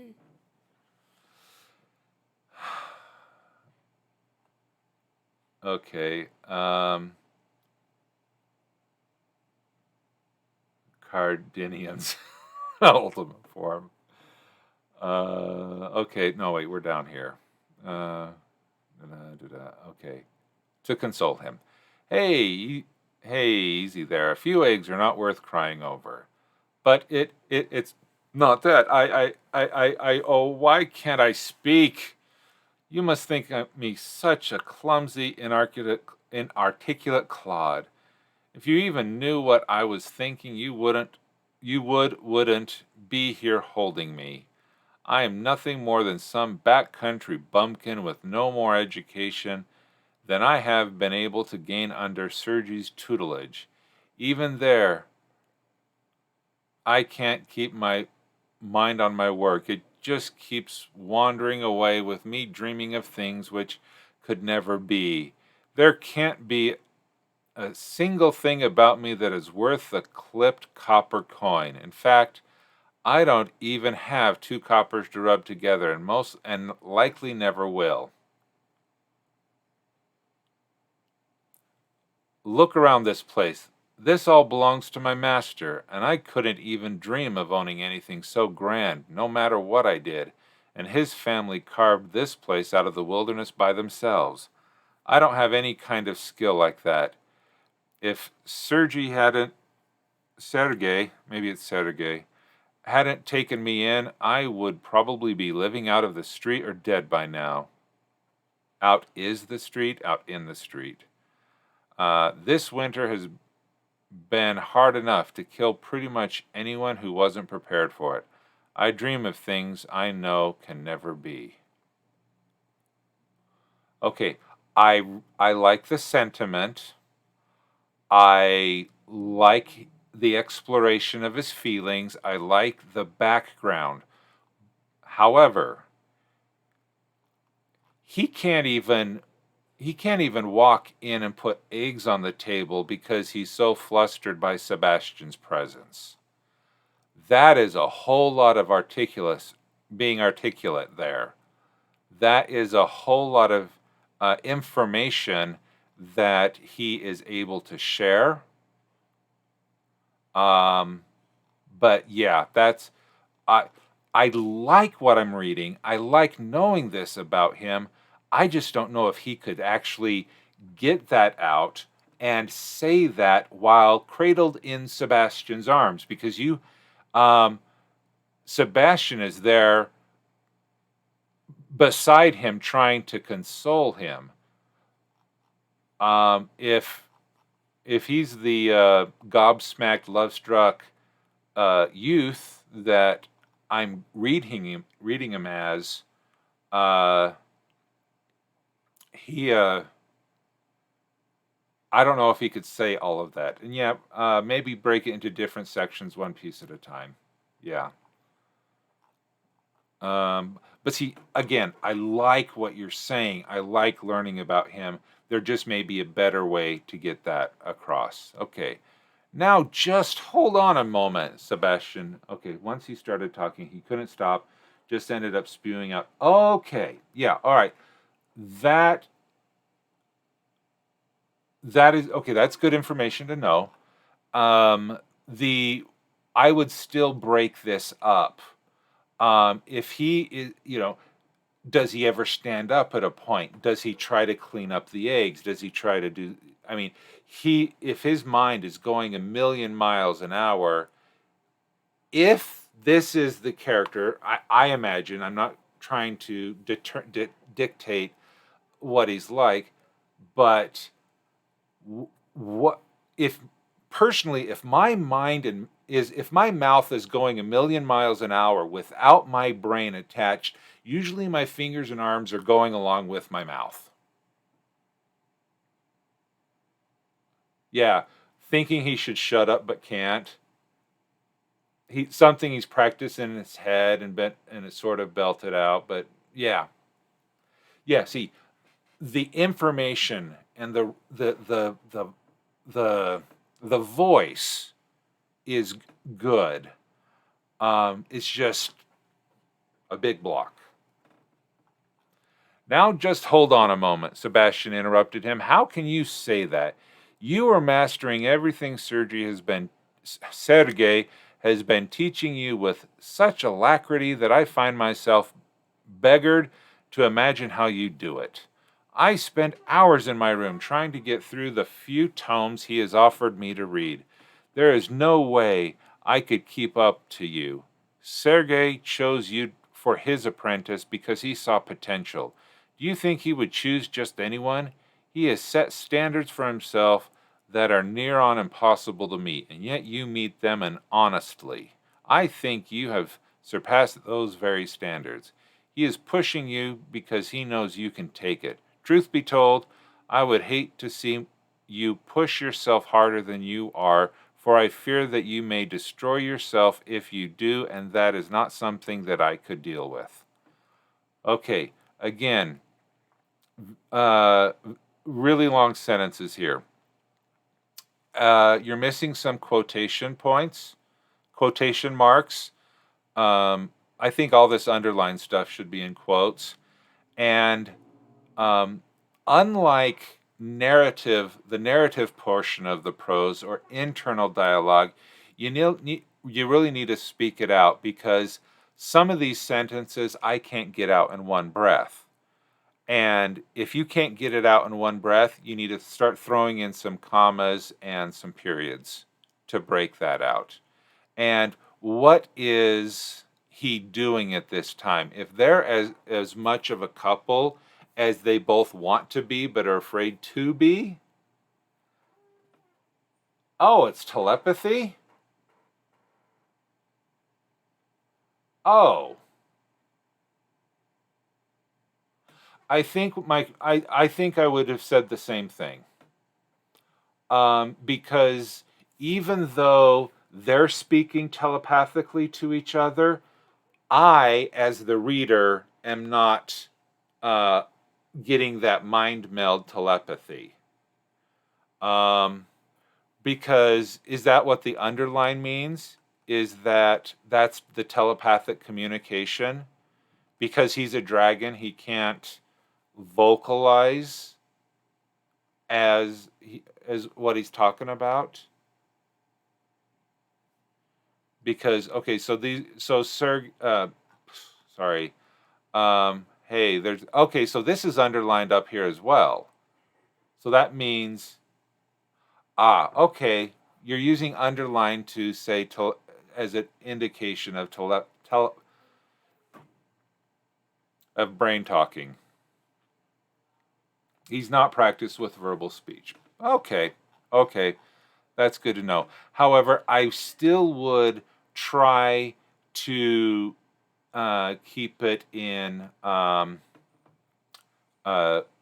words, because with the telepathic communication, is it mind reading? Is it mind dumping? Or is it like, I hate to go to Harry Potter so often, but legilimens and occlumency, the ability, it's not reading words, it's getting feelings and flashes and stuff like that. So there's a punctuation there, which is hard to see. Oh, yeah, with the underline. Maybe italicize it. I'm not an editor. Maybe somebody else in the Anvilite Streamer Core could help explain that for using commas and stuff like that. Not commas, underline. Eldrick Sniffling looked into Sebastian's eyes, noting there was nothing but compassion and desire hidden in their very depths. Desire which he never thought he would see. Okay, how does he know that?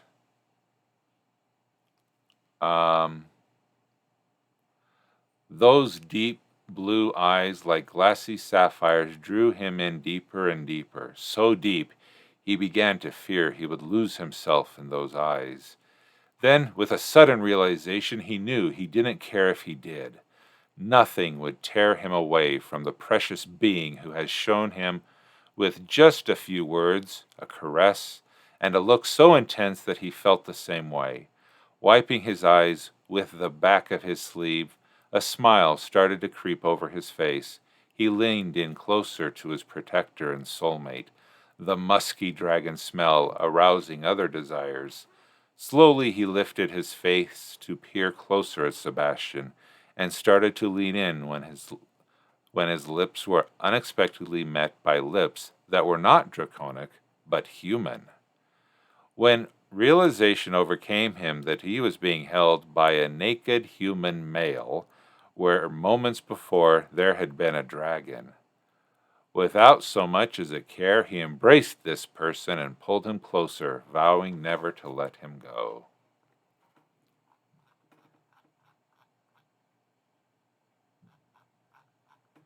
A few words. Showed him with a few words. Yeah, because if this is all telepathy, I didn't mean to leave that part in. Well, come on, this is the it's a little saucy. Well done. I can't write romance. But that was fun. That's a good happy ending to but see, when his lips were not okay, we're not draconic but human. Can you believe it is an epic fantasy novel? Yeah, oh yeah. It's definitely got the fantasy vibe.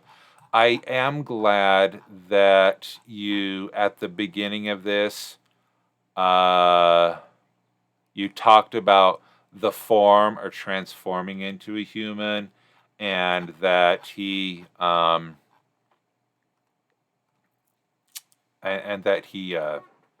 he then did transform. This in of itself is a great flash fiction piece with some adjustments, explaining a little bit of the just slight changes of explaining that he's draconic, explaining that he can transform. Just, a couple sentences here and there. This would be a standalone flash fiction, and I think a good one at it too. We do need more action. We need to. You described the kitchen where this setting is taking place. But I don't really have a lot of understanding, except there's a table, there's an egg broken on the floor with baskets. I'm not getting a real feeling of the area. Maybe you don't need it, but yeah. I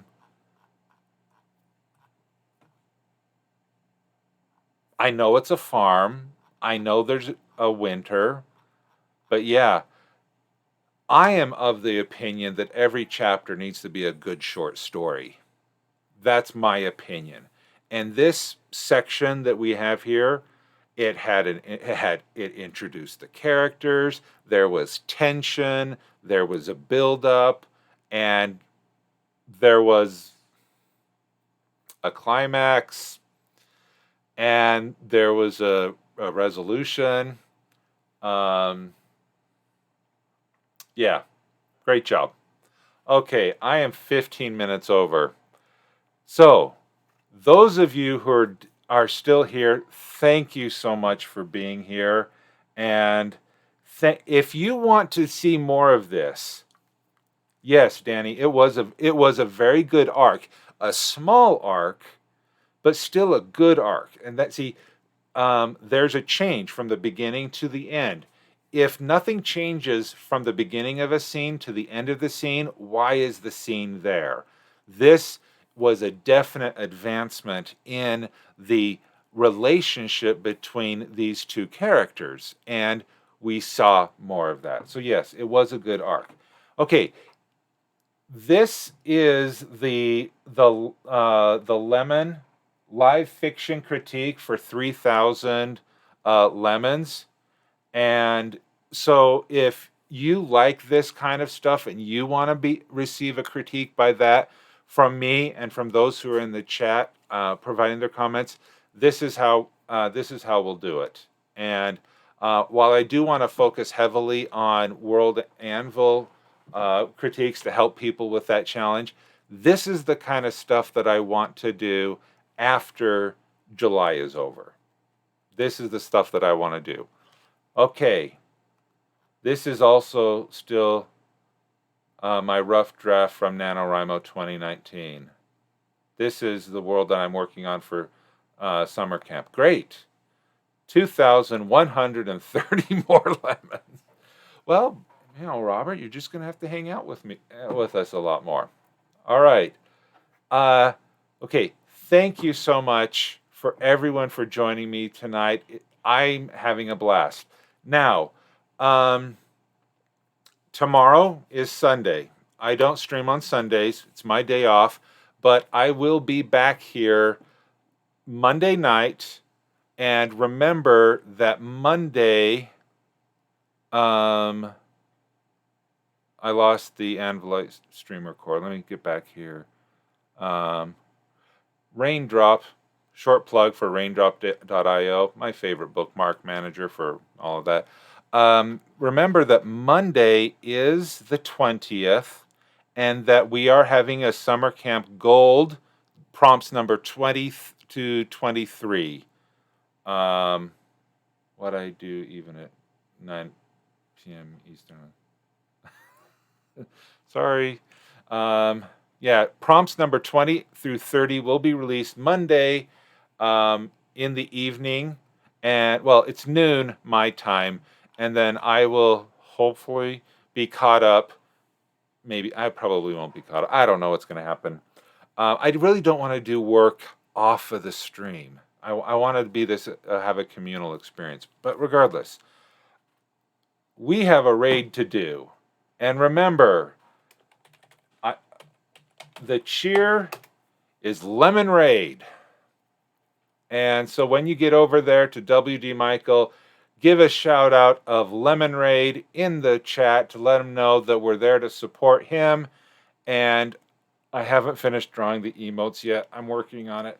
Anyway, so thank you so much. I'll see you Monday evening in Mountain Time. And wait, so I have to refresh my dashboard here. That deletes everything there. Raid channel. There he is. There's the start. All right. Thanks, everybody. We will, as soon as the countdown happens, we will head out and we will see everyone Monday night. Thanks. Goodbye.